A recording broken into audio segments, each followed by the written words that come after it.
وہ نشان تک نہ تھا کہ تب دنیا نہیں چل رہی تھی. آج دشمنی آبادی کے بڑے خوبصورت جملے ہیں. وہ کہتے ہیں اگر کبھی ناز ہو نا علم پہ تو جا کے دیکھنا بڑے بڑے لقمان قبروں میں سو گئے ہیں. بڑے بڑے عالم قبروں میں دفن ہو گئے ہیں. کبھی یہاں ناز ہو نا حسن پہ وہاں جا کے قبرستان میں دیکھنا بڑے بڑے یوسف سو گئے ہیں. کبھی طاقت پہ ناز ہو جا کے دیکھنا بڑے بڑے رستم دفن ہو گئے ہیں. وہ 6 جملے لکھتے ہیں مسدس لکھتے ہیں. وہ کہتے ہیں جا گورے غریباں پہ نظر ڈال گئے مرد کھل جائیں گی تجھ پر تیری دنیا کی حقیقت. عبرت کے لیے ڈھونڈ کسی شاہ کی تربت پھر پوچھ کہاں ہے تیرا وہ شان حکومت. کل تجھ میں بھرا تھا جو غرور آج کہاں ہے. اے کاسہ سر بول تیرا تاج کہاں ہے. اگر چلنے والے انسان کا کل تک جو پکڑ کے چلتا تھا تو نازاں تھا اپنی خصوصیات پہ. انسان اللہ نے انسان کو جو خصوصیات دی ہیں نا ان خصوصیات میں توازن انکساری رکھے گا اللہ مزید عطا کرے گا. ان خصوصیات کے بلبوتے پہ اگر اکڑے گا پروردگار یہ بھی لے لے گا.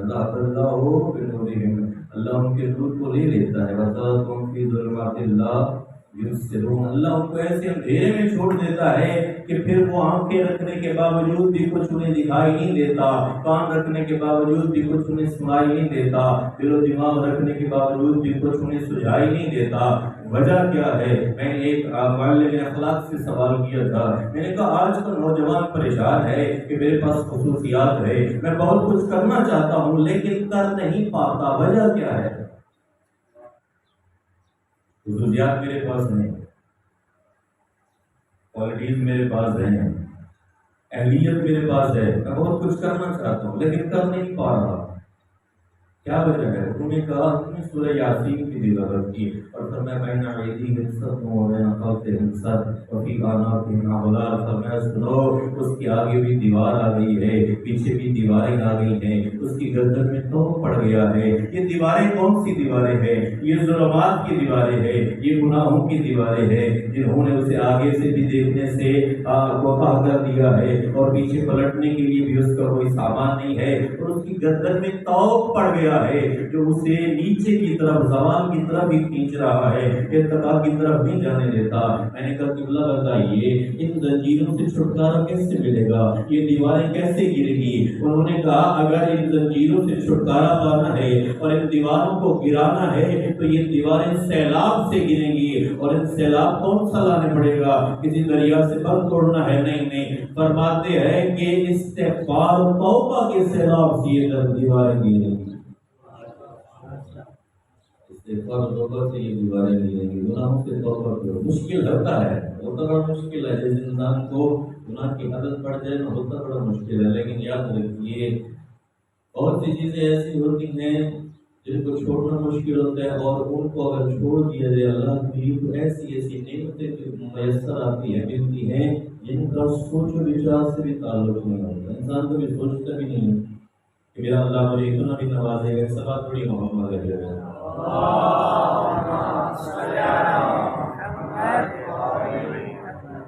یا پروردگار نے میں نے تجھے ایسا وقت گزرا ہے کہ تیرا ذکر تک نہ تھا. اتنا خلقناہ من نطفۃ امشاج نبتلیہ, میں نے انسان کو خلق کیا ہے نطفے سے. قریب کی سناگری ہے, کیا سازگاری ہے اس کی, کیا کارخانہ خلقت ہے. توجہ کیجیے گا طالب علم اور احترام. پروردگار فرماتے ہیں میں نے انسان کو ایک نطفے سے پیدا کیا. آیا یہ بات عزت کی ہے یا یہ بات عزت کی نہیں ہے؟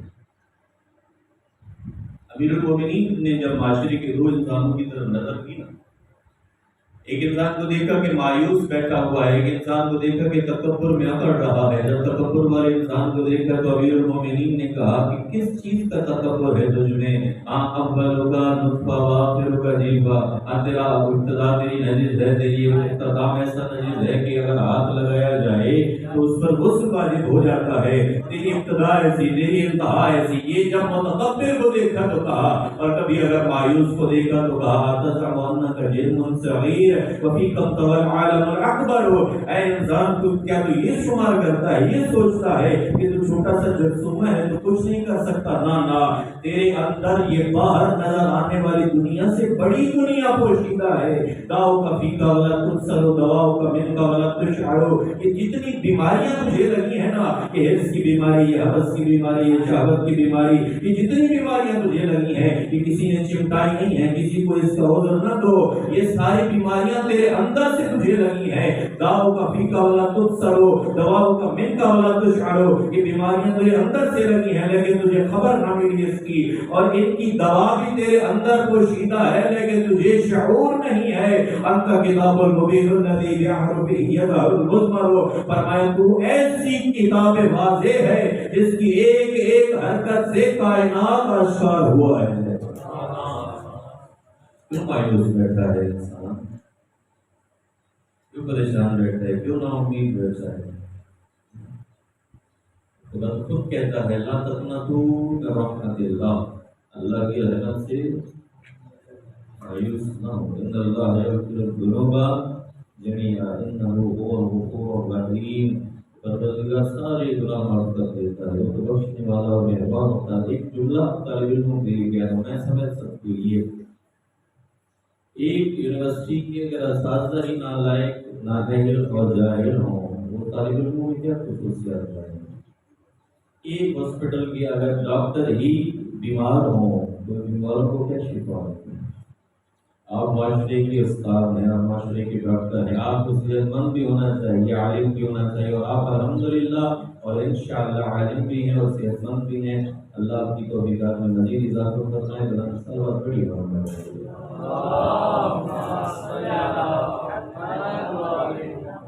اللہ کیا کہتے ہیں؟ میں نے خلق کیا کس چیز سے؟ نطفے سے خلق کیا. پھر کیا کیا؟ اب آگے فرماتا ہے نطفے سے خلق کیا، نطفے کو پھر نزلے میں تبدیل کیا، نطفے کو پھر گوشت کا لوکڑا بنایا، پھر اس میں ہڈیاں اگائیں. ہڈیاں اگانے کے بعد اس پر لحم جدید ایک نئی جلد چڑھا دی. پھر کیا کیا؟ خلقن آخر، ایک نئی چیز بنا کے اس میں اپنے روح پھونک دی. یہ پروسیس ہے نا، پہلے نطفہ ہے، پھر گوشت کا لوٹرا، پھر اس میں ہڈیاں آ رہی ہیں، پھر اس کے اوپر جیل چڑھائی ہے، پھر اس میں روح پھونکی ہے. یہ سارا پروسیس اللہ نے انسان کو بتایا اور بتا کے کہا دیکھو میں ایسے انسان بناتا ہوں. پروردگار دنیا کے کارخانے تو اس چیز پر حیران رہ گئے. اور میرا اللہ دنیا کے کارخانے اپنے فارمولے چھپاتے ہیں اور کہتے ہیں کاپی رائٹ، سی پر سرکل بنا دیتے ہیں نا کہ یہ ہمارا فارمولہ ہے، اس پر کوئی اگر عمل کرے گا، یہ فارمولہ کوئی اپلائی کرے گا تو اس پر پرچہ ہو سکتا ہے، قانونی کارروائی ہو سکتی ہے. اللہ نے کہا سنو میں انسان ایسے بناتا ہوں اور فارمولہ بھی دے رہا ہوں. اس کارخانے شرکت کا فارمولہ یہ ہے کوئی جو مجھ جیسا شاہکار بنا کے دکھائے، مجھ جیسا انسان. اور دنیا کی فیکٹریاں کیا ہیں؟ چھوٹی سی بوتل بھی ہو، چھوٹی سی چیز بھی ہو، ہر سال ایک لوگو بھی ہو نا کسی چینل کا، ہر سال تھوڑا سا اپڈیٹ ہوتا رہتا ہے. کبھی کونا تبدیل ہو گیا، کبھی اس کی نام تبدیل ہو گیا، کبھی کچھ تبدیل ہو گیا، اپڈیٹ ہوتا رہتا ہے نا. اور انسان کی خلقت کے کیا کہنے، وہ پروردگار کہتا ہے انسان دیکھ آدم سے لے کر اب تک میں تجھے بنا رہا ہوں. دیکھ جہاں پہ آنکھیں رکھی ہیں آنکھیں وہیں پہ ہے، جہاں ناک خوبصورت رکھتا تھا وہیں پہ ہے، جہاں ہونٹ بنائے ہیں وہیں پہ ہے، جہاں کان بنائے ہیں وہیں پہ ہے. جیسا جسم آدم کا بنایا تھا ویسا جسم اب تک چل رہا ہے. وہ پروردگار کہتا ہے دیکھو دنیا کے کارخانوں کو اپڈیٹ کی ضرورت ہے، میں نے ایسے احسن التقویم بنا کے بھیجا ہے کہ اس انسان کی صورت میں اپڈیٹ کی ضرورت نہیں ہے. نعرہ تکبیر، اللہ اکبر، رسالت یا رسول اللہ، حیدری یا علی، آواز بلند صلوات، ایسا شاہکار بنائے ہماری صورت میں اپڈیٹ کی ضرورت نہیں ہے.